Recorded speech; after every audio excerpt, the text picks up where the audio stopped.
Hi guys, welcome back to the channel. This is Jane. If you're watching me for the first time, thank you for stopping by.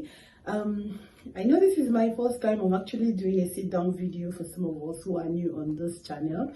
Yes, this is something I want to carry on and I hope that I'm able to do it.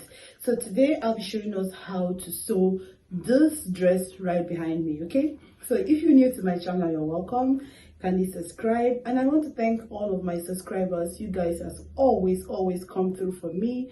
I appreciate all of you. And so if you're yet to subscribe, please subscribe to the channel. For this pattern, I'm going to be leaving the link in the description box. If you have not seen how I drafted this pattern, please go and check it out in the description box.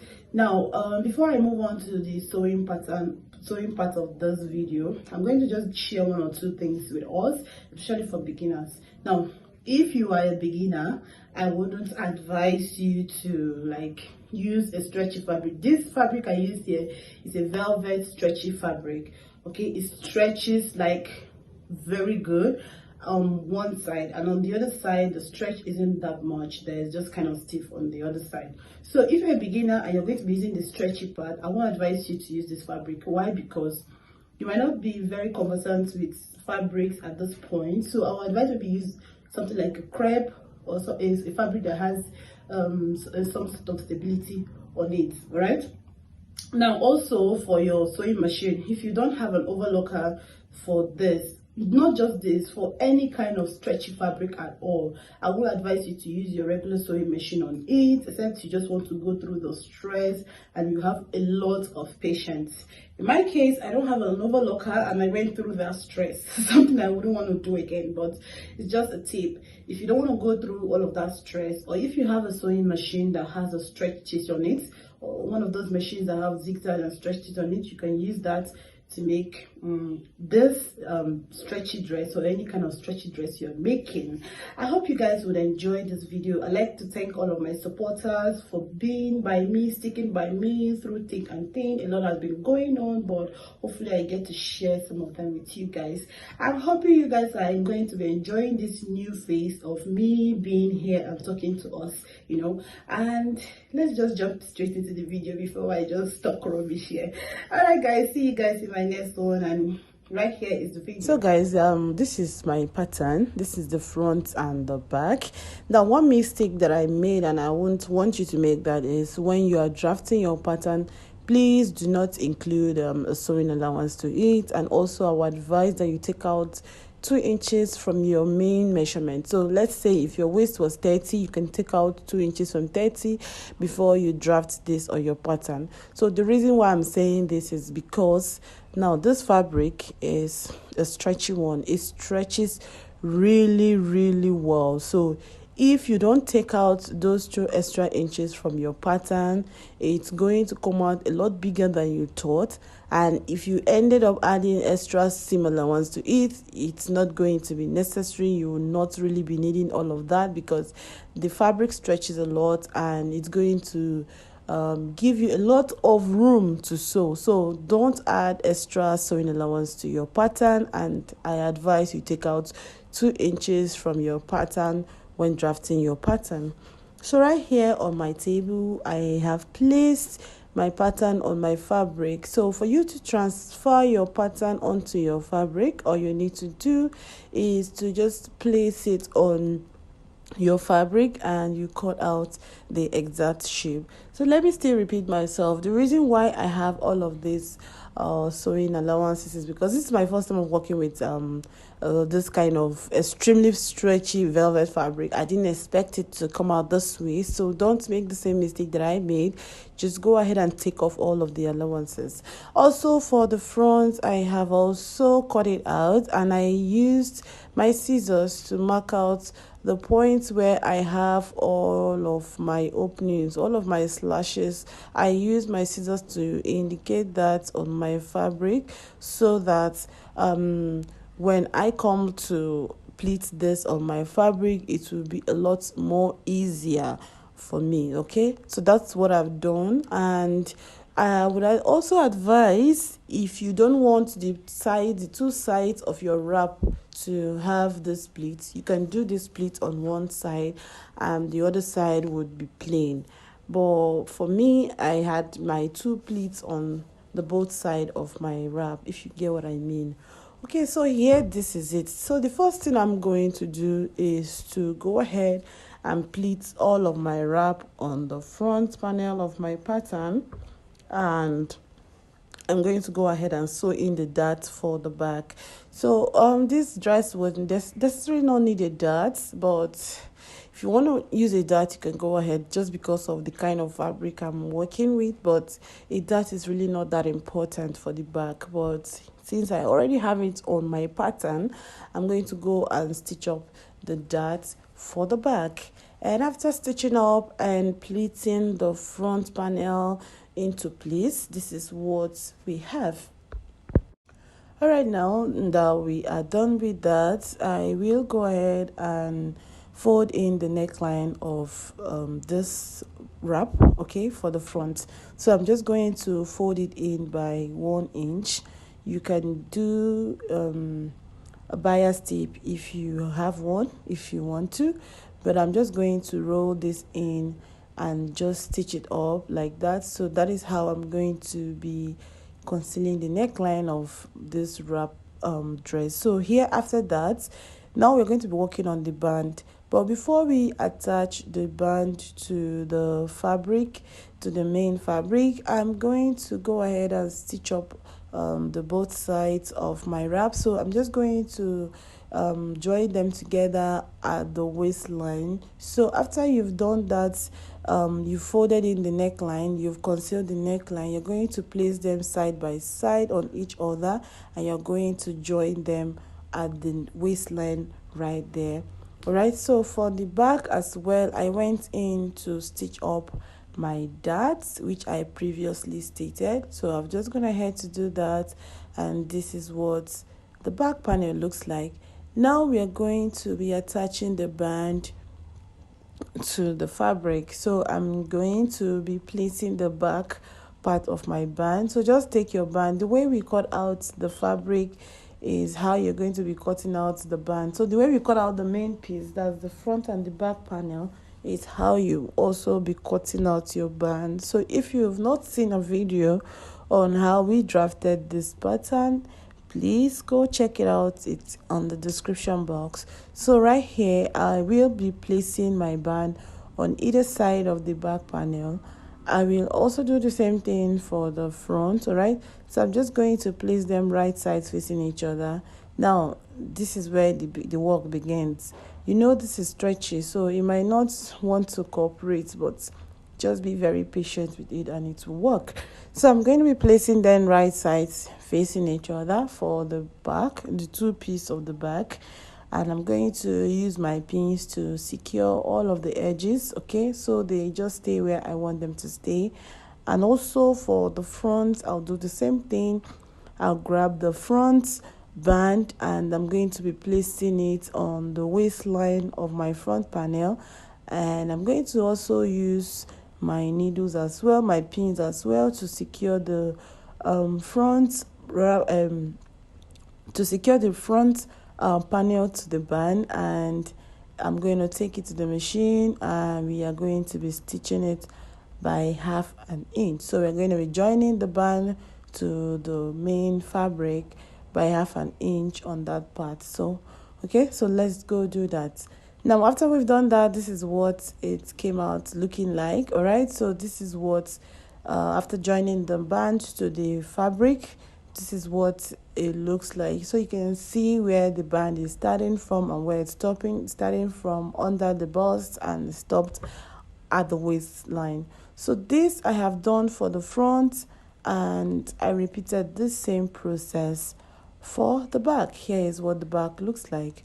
Now that is done, and up next is to join them at the shoulder line, just the shoulder line. We are going to be leaving the sides open. So I'm going to be placing the back on the front right sides facing each other, and we are going to be joining the two pieces, that's the front and the back on the shoulder line. So this is what I've just done here. I've placed them right sides facing each other, and we are going to take to the machine now and stitch it just on the shoulder line. So here it is. After stitching, this is what we have, and I took the liberty to also finish off the neckline of the back as well, same way I did for the front. So this is what it looks like. I have just joined only the shoulder line of the front and the back. So now, after joining it at the shoulder line, we are going to be working on the lower part of this dress. So you can see what I have on my screen. What I've done here is I placed my pattern on the fabric and I cut out exactly the shape of this pattern, but I only cut out the part that will be facing the top. The inner part of the wrap is going to be the normal plain skirt without the slash and the spread. Okay, so that is what I have translated on this fabric, and you can see on the waistline I have pleated it all round and it has shrunken to its normal size. So I used my pins to hold it down so that the pleats will stay in place. Okay, so my pleat is just going to be on the part where it's going to be visible, and the part that is going to be underneath it is not going to be pleated. I hope we get that. So right now, after this, I'm going to take it to my machine and I'm going to run a stitch on that waistline. So for the side of my pleats, okay, for the side of my skirts, I'm going to also roll it over. I'm going to roll it in, and that is how I'm going to be finishing off the edge of one side of my skirt, of my wrap skirt. I hope you get what I mean. So I'm just going to roll it in like the way I did for the front. I'm going to fold it in and I'm going to run a stitch on it. So I will also do the same thing for the inner side of the skirt, that's the overlapping parts of the skirt. So this is what I have after I have held down the top, that's the waistline, and I've also folded in the edges of the skirt. This is what it looks like. I will repeat the same process for the other side, that's the underside of my skirt. I'm going to be folding in the edges, and I'm also going to be securing the two parts together. So you can see that I've laid the skirts on top of each other. You can see the wrap is on top of each other. Now to join these two pieces together, we are going to be joining it at the waistline. Moving on to the back panel of my skirt, I've placed my pattern on my fabric, and what I did was to fold in the dart on the waistline. Okay, so after that I've cut it out and I've taken out my pattern. So the next thing I'm going to do is to open this up, and we are going to be closing the center back of the back. We're going to be closing it up to the point where the zip is going to stop. So what you need to do at this point is to measure out your zipper, where your zipper is going to stop and start at the center back of your skirt, and you're going to be stitching from that point down to the hemline of your skirt. I hope you all understand this. So for the back panel, is just as easy as that, and after that, this is what we have. You can see that I've stitched down from the point where the zipper is going to stop at to the hem of my skirt. So right now we are going to be joining all of our pieces together. We are going to be joining the front and the back, and to do this we are going to be placing them right sides facing each other, and we are going to be joining it at the waistline. So we are going to be joining the front of the waistline to the front of the waistline of the skirt, and also the back of the waistline. We are also going to be joining that to the back of the skirt as well. So to be able to do this effectively, I went ahead to use my pins to secure the waistline of both sides so they don't slip around. Now after that, I'm going to take to the machine and we are going to be stitching by 1/2 inch. Okay, if you have an overlocker, perfect, it will work out fine. I'm going to go to my machine now and I'm going to stitch by 1/2 inch on the waistline of the front and the back. that is done now. So this is what it should look like. This is the front pattern. This is the front side of my skirt, of my dress. You can see the top and the lower part has been joined and they look perfect. This is what the back should also look like. Now the next thing I'm going to do is to attach my zipper to the dress. So note that the center back and the sides are still open. We need to be attaching a zipper at the center back. So for the center back, I'm just going to use this invisible zipper and I'm going to attach it to the center back of my dress, and this is what it looks like. Okay, after I have attached it, and also I have also closed down the center back as well. Now the next thing to do is to join the sides of my dress so that the dress will be complete. So we are going to ensure that we match all of our bands so that they are not mismatched when we take it to the machine to sew. So we are going to carefully match the sides together from the underarm down to the hem of the dress. We will do this for each side of our dress, ensuring that your band matches each other. This is very important. Okay, so after matching up all of the lines, we will take it to the machine and we are going to stitch it down. Okay, so right now this is what we have after we've stitched down the two sides of our dress. This is what I have. Okay, looking very clean and beautiful. I've stitched the hemline as well of my dress, and here is the back, looking very beautiful as well. The next thing to do right now is to work on the sleeve. So here is my sleeve, also the same way I have drafted the sleeve pattern already on my channel. If you're yet to see this, I'm going to be leaving the link in the description box. So here is my sleeve right here. So what I'll do is to go close off the sleeve by 1/2 inch, and then for the sleeve head, remember that I added extra 4 inches to the, that is to enable us to be able to have a puff sleeve at the top of the sleeve. So I'm going to be gathering that part. Now after I have closed out off my sleeve sides and also gathered the head of the sleeve, this is what it looks like. Now I'm going to take this and we are going to be attaching it to the sleeve opening of our dress. So this is it, guys. I'm going to take the sleeve right now, and then we're going to tuck it into our dress. Okay, you're going to tuck it into your dress, ensuring that right side faces each other. That's right side facing each other, and you can use your pins also to secure that, and then you will just take it to your machine and you're going to stitch all around. So I'm going to do this for the first side of the right side of the sleeve, and also for the left side of the sleeve I'll do the same thing. Now after fixing the sleeve, this is what we have. I'm going to put this dress on so you guys will see what it looks like on me. If you found this video helpful, please give me a giant thumbs up, subscribe to my channel, leave a comment in the comment section. Thank you so much for watching. I'll see you guys in my next one. Stay blessed. Bye.